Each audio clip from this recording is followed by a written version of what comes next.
Yo, it's Mo, and I'm in here. Thank you for listening to the Mix of Black Girl Magic podcast on Anchor.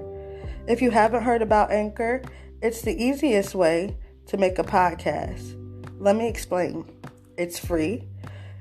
There's creation tools that allow you to record and edit your podcast right from your phone or computer. Anchor will distribute your podcast for you so it can be heard on Spotify, Apple Podcasts, and many more. You can make money from your podcast with no minimum listenership. It's everything you need to make a podcast in one place.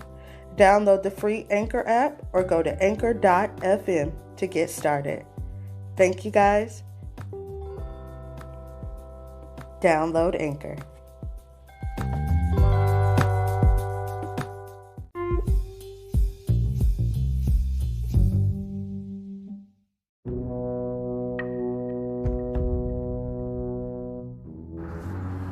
Hey y'all, welcome to another episode of the Mix of Black Girl Magic podcast. It is your host with the most, yo, it's Mo, and I thought I would come and chat with you. It's a few things that are getting on my nerves right now, and we're going to just get into it. If you guys want to support this podcast, please do so by hitting the listener support button, listening to the end, and please go and check out my website, Solidarity&Co.com. Let's get right into it. So, I am active on social media, on Instagram and on Twitter. And girl, it's just been a lot of things that have been not only tapping my nerve, but I also feel like we should talk about it. So I'm creating a series right now called Mo Talk, and we're just going to talk a little bit more about everything that's going on with Mo, and I feel like who better to talk about it than me. Now, some of y'all may not agree with that statement, but I'm a little bit biased. I like myself. And when it comes to Mo and what Mo thinks, Mo stands firm on what she thinks and what she believes.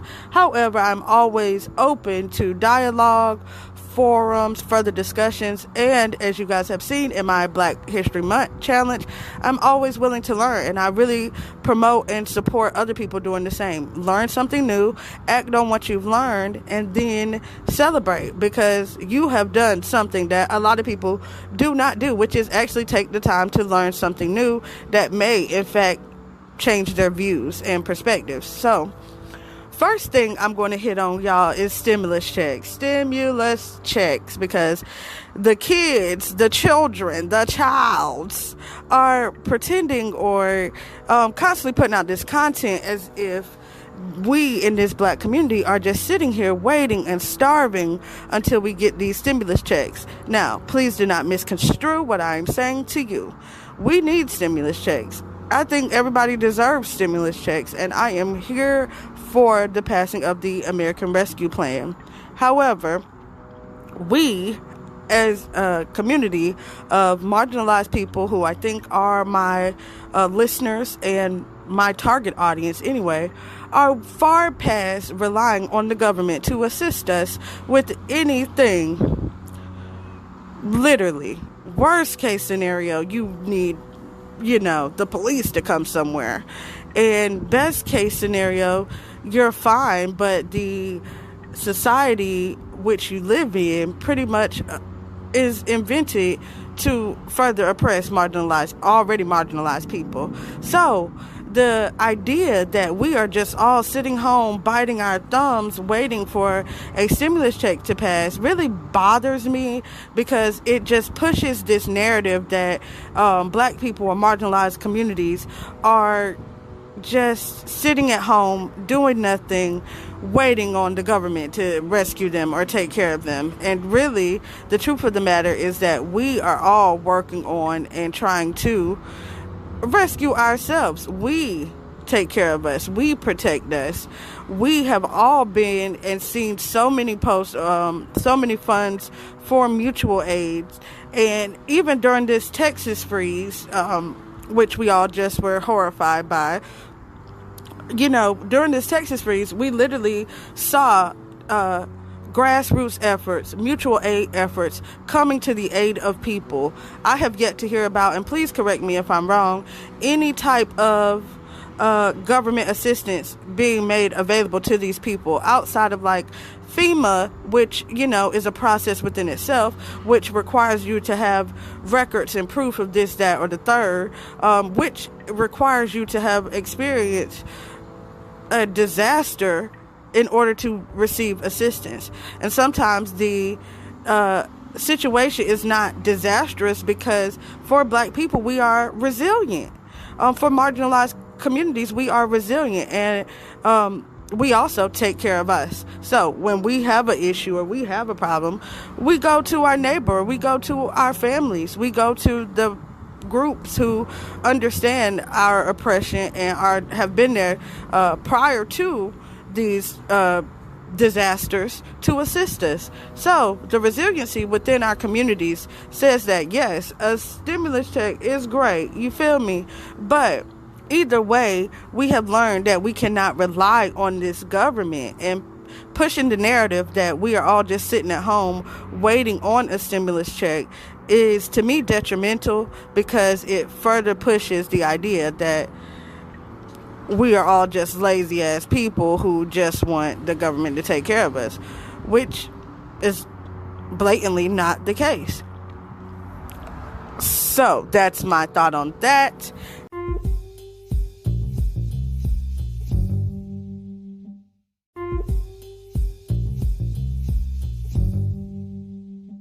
To my second point. So the second thing that I want to talk about here is Black-owned businesses.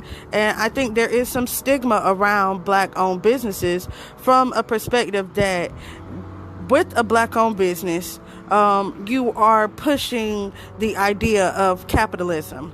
And so I want to nip that right in the bud right now, because it is not the idea that we are trying to drive, capitalism through incorporating or establishing our Black-owned businesses. I think most of us are trying to close the wealth gap. I think most of us are trying to establish businesses that we can leave for our children, our grandchildren. I think most of us are trying to escape the trauma of the workplace. And to take all of that into perspective, you have to realize that to truly be capitalist or involved in capitalism, you have to be wealthy. Most Black business owners are not. Most of us are first generation business owners and are just doing so to resist the capitalist society that we live in. So to try to turn that around on us and say that we are pushing capitalism is detrimental, it's hurtful, and it's just wrong. It's the equivalent of calling a Black person racist when they talk about the disparities between the white communities and the Black communities in their area, or the white communities and the Latinx communities in their areas. This is just ridiculous. And so I wanted to touch on that because I just felt like, there was this constant rhetoric between capitalism and Black business owners. And so Black business owners, I cannot speak for them all, but I feel that most of us are first generations who are trying to do so as a form of resistance, who are trying to own our own businesses as a form of resistance against government reliance or government assistance for our children to come, for the generations to come, and who are also trying to close the wealth gap. Like, come on, 17,000 to like 170,000 is basically the household wealth gap in America, and to say that that is a huge gap is a fucking understatement. So let me just say that don't ever in your life try to push upon me or my business as being capitalist, when in fact I am nowhere near able to impose capitalism on anyone. And any black business owners who are listening to this, the education around and center on capitalism helps you to be able to frame your business in a more, I would say, productive manner. And so that you are not, overworking employees, that you are not, depleting the resources in your area, things of that nature. So keeping all that in mind, my support is entirely 100% to black business owners, to black women business owners, to black people who, against the odds, are able to create for themselves a legacy and to create for their generations to come a bridge over the wealth gap. Let's go there. So,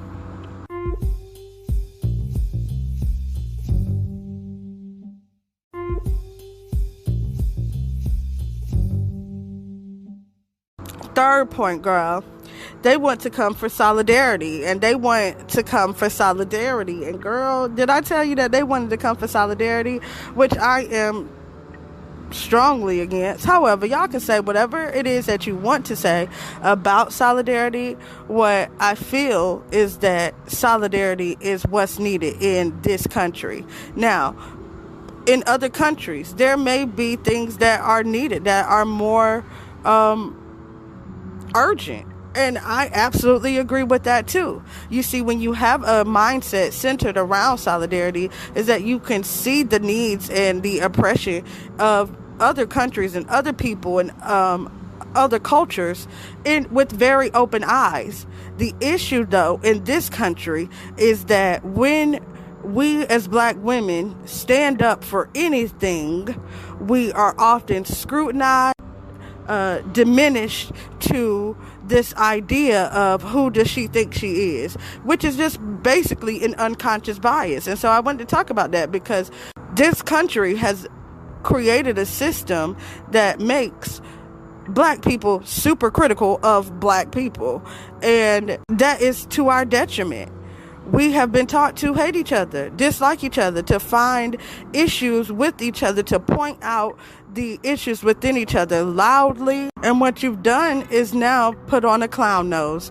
I wrote a poem about that, about how this unconscious bias creates an environment where you feel the need to scrutinize the people who look like you the most. However, you let these white women exist in all their wrongness, and you never have the balls or the gall about you to correct them, to interrupt, to speak out against them. So please, sis, your unconscious bias is hanging out, girl, and I need you to tuck it in, and hold your head up high, and figure out, how you can empower women who are taking a firm stance of solidarity in this country, and how these women are standing up against the odds. The other, I guess, measure that needs to be taken is compassion for the members of your own community, which most of you lack. So it is oftentimes that these women, black women, let's just say that, find it within themselves to criticize and scrutinize other black women more harshly than they do white women or white institutions. And when they criticize white institutions, it is done with so much tact and class, girl, and they go the extra mile to be educated and well-spoken. But when it comes to scrutinizing a black woman, girl, it's no holds bar, and I could just trash you till it's time for the garbage truck to come. And so I'm absolutely against this.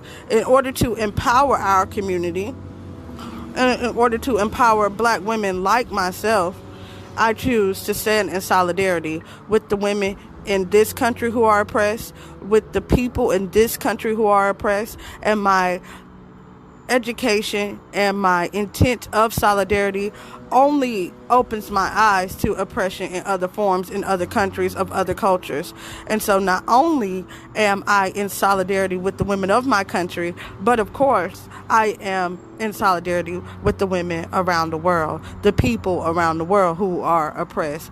I am against all forms of oppression, anywhere, anytime, to any people. And I said what I said, and I meant what I said. And so, thank you guys so much for coming to my Mo Talk.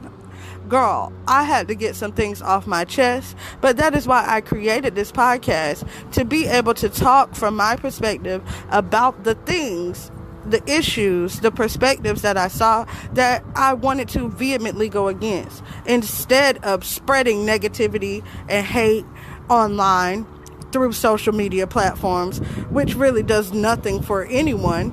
I choose to use my platforms for positivity, for change, for inspiration, to uplift my viewers, and I'm not going to back down on that. However, if you want to hear how I feel about a few things, girl, tune in to the next episode of the Mix of Black Girl Magic podcast. It has been a Mo Talk with your host, the one with the most, the epitome of Black Girl Magic. Yo, it's Mo, and I appreciate you guys listening. If you care to support this podcast, please hit the listener support button. Please go to my website, Solidarity&Co.com, and also you can subscribe to my YouTube channel. Yo, it's Mo, though. Y'all should search that, find that. It's all on my website for sure. And I've enjoyed speaking with you all. It's been a while since we had a new episode. So let's go, honey. It's time now. The kid has spoken. She said what she said. And that's on the Mary that had the little lamb. Okay, period. And so stay tuned for the next episode. Loudly and more critically than we would for any other ethnic group. So, needless to say, sis, they taught you to hate us. They taught you to hate you. And you learned that. And in order to break that cycle, you have to unlearn that. So I feel as if a lot of times information is sent out to Black women in an attempt to educate them. However, your education is unnecessary. It's unneeded, because the people who you should be educating are the people who are racist against these marginalized community, who are oppressive to these marginalized communities. Sis, don't waste your time where it's not needed. And what you've done is now put on a clown nose. And I wrote a poem about that.